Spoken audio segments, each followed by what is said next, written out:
Let's talk about risk management.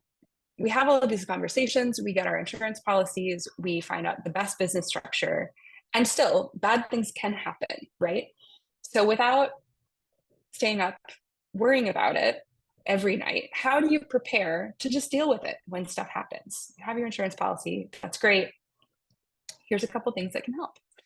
Having a really strong code of conduct. So this is another document that I've shared an example of. This one took us a really long time to get to. This is our newest document as an organization. We've been working on it for 10 years. So hopefully we can save you some heartache. The code of conduct to me connects the most directly to your mission and your values, your vision for the world. How do we want to be together in a community? This is not the kind of thing where, you're preventing a lawsuit or anything like that. This is really ensuring that your community stays safe together and that the relationships among you stay strong, which is, I think, almost more important than making sure you have a good inventory that's protected from theft.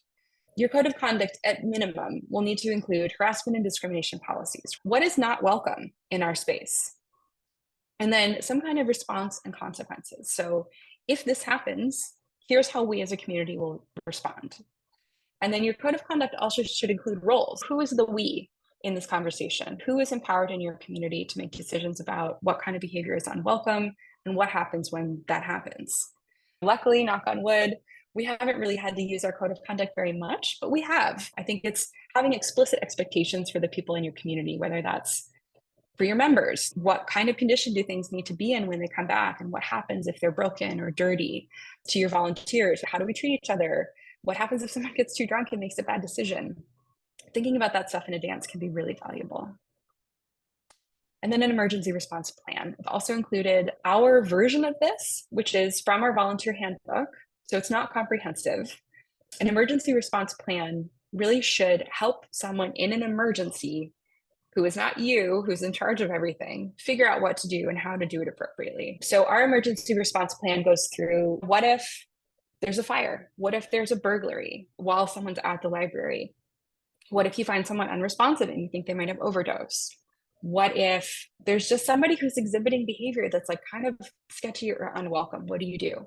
So it's similar to the code of conduct, but it's really a guide for the people in your community to go to in a moment of maybe panic and know what to do. So it includes contact information for our building manager, for our staff. We have a policy of not calling 911 unless someone's life is in danger. And we talk about why that is. We include the 988 mental health crisis hotline in the US.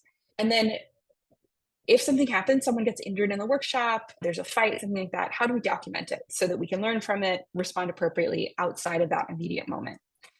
I think a good emergency response plan also includes, what if something happens publicly? What if a reporter contacts you to find out about something?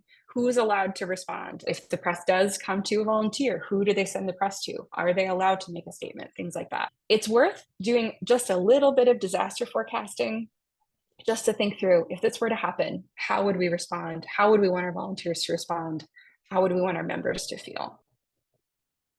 Another reflection question: do you feel prepared to handle things when they go wrong? Because knowing that things will go wrong and you have a plan keeps you from worrying that they will, and make the plan so that then you can rest easy.